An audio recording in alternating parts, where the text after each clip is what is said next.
The Roots logo is nearly as iconic as the brand itself, and both are about as Canadian as they get. But it was two Americans, Don Green and Michael Budman, who founded the Canadian retailer in 1973 with a small store in Toronto.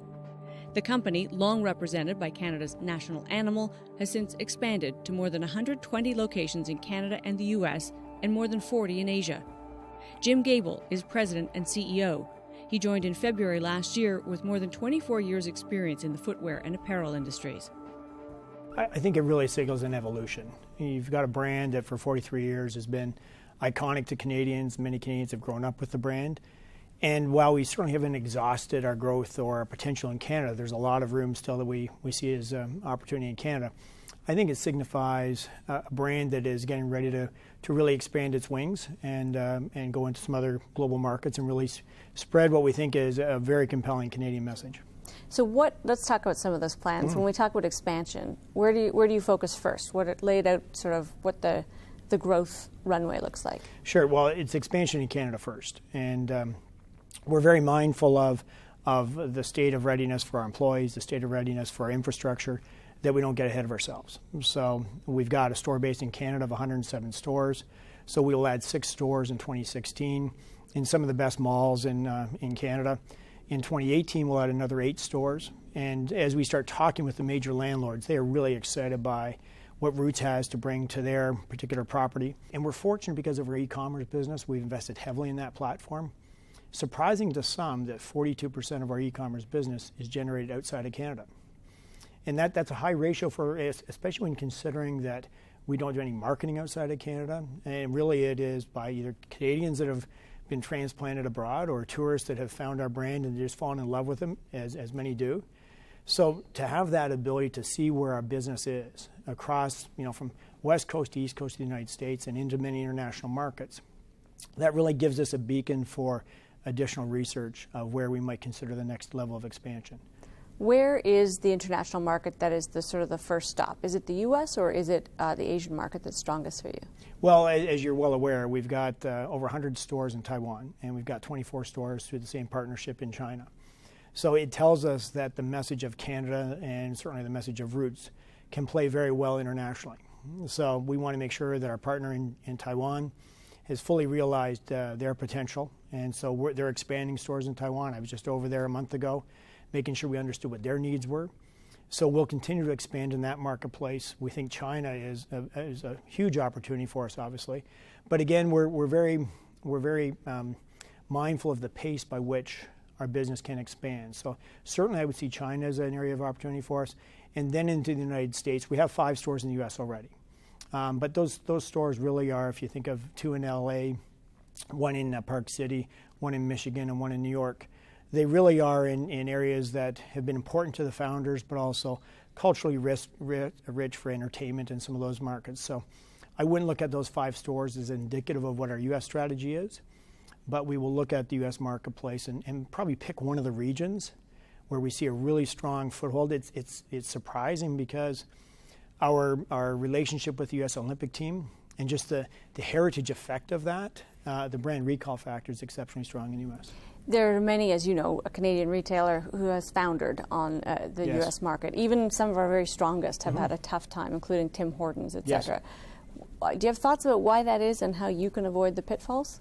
I think there's learnings from anybody that has moved down to the United States, just as some U.S. retailers come into Canada and floundered. I think that to make the assumption that the consumer is exactly the same between the two markets is not a good assumption. While there are certainly similarities, there are many differences, and we are making sure we do our research and understand the differences between the consumers in Canada and the United States, and also making sure that we understand what our proposition is in the United States.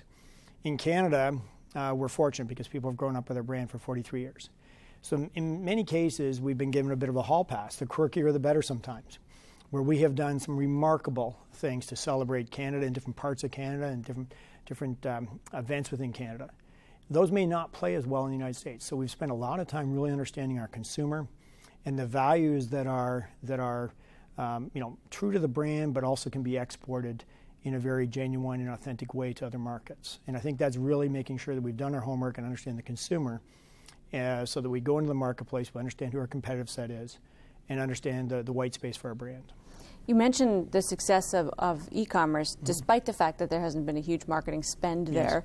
What's the return on investing in that part of your distribution business? So if you just did and we certainly do a separate P&L in e-commerce. Our P&L in e-commerce would be above our bricks and mortar in terms of return on investment.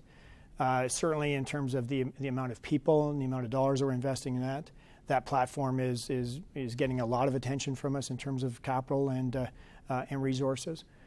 So I think that just to look at one platform in its while we run a P&L on it, to look at it just in a singular fashion, I think for us, we look at the entire brand, because as we're building our omni-channel experience, we really want to make sure that the consumer can shop any way that he or she wants to shop our brand, and that we're even as we market our brand, we're making sure that they can find our brand across bricks and mortar and across our e-com platform.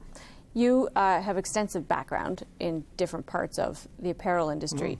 At Adidas, you also ran a business that did both distributing through other people's stores and standalone stores. Yes. Is there a better way to do that? Is there one that you prefer? So far, Roots has mostly done, I think, other than Target, standalone stores. Yes. I don't know if there's a better way. I think the real question is, what's the best way for your brand to show up? If on the wholesale side, if somebody's going to buy a couple of your items, while that may be good for a transactional basis and drive some commerce, it's not really brand additive. So if you look at what some brands have done where they've been able to secure shop-in-shops within a larger retail format, in fact, that's what we do in Taiwan. While we have standalone stores, that market is so dependent on big department stores.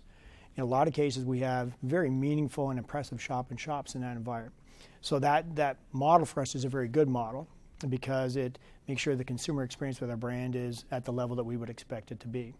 So as you mentioned, the previous companies I've had the good fortune of working with, they have wholesale models, they have retail models, they have omni-channel models. So I think that as we look at our future growth, we'll evaluate all of those. We're fortunate that some very prominent retailers have reached out to us over the years to find out our interest in exploring a wholesale model with them or a shop-in-shop environment. One of the things that also distinguishes your history is the power of the brands that you've been associated with. Yes. When we think of an Adidas, for instance, extremely powerful global brand. Yes. What is the essence of the Roots brand, in your view? And does the company know it already, or is it something that you're still exploring when you think of taking it global? We know it, and we're fortunate to have two founders that are actively involved with our business. Because that grounding and that storytelling. We just had a district managers conference 2 weeks ago, and we had a couple new district managers, and wanted to make sure that Michael and Don were actively engaged in that agenda, so that anybody that joins our company understands the 43 years and the heritage. And because at the end of the day, money can buy a lot of things, but it can't buy heritage. And so if we're not playing to the heritage of our brand, then we're playing to somebody else's strength. So if I look at the previous companies, they've had rich heritage. And in the case of Roots, we've just gone through a significant branding exercise for the past 4 months, talking with 11,000 consumers in North America, most of them in Canada, and making sure that we understood what the core values were. And it really aligns on 4 core product values and four core brand values. So, on the product side, comfort, style, functionality, and versatility would be four values. And when you think of, for people to say number one on the list when they think of Roots is comfort, you can't have a better value from a product standpoint, because so many companies strive for that. And then, style, people will follow your brand for style, but they will cherish your brand, they will be ambassadors of your brand, they'll be advocates of your brand for comfort.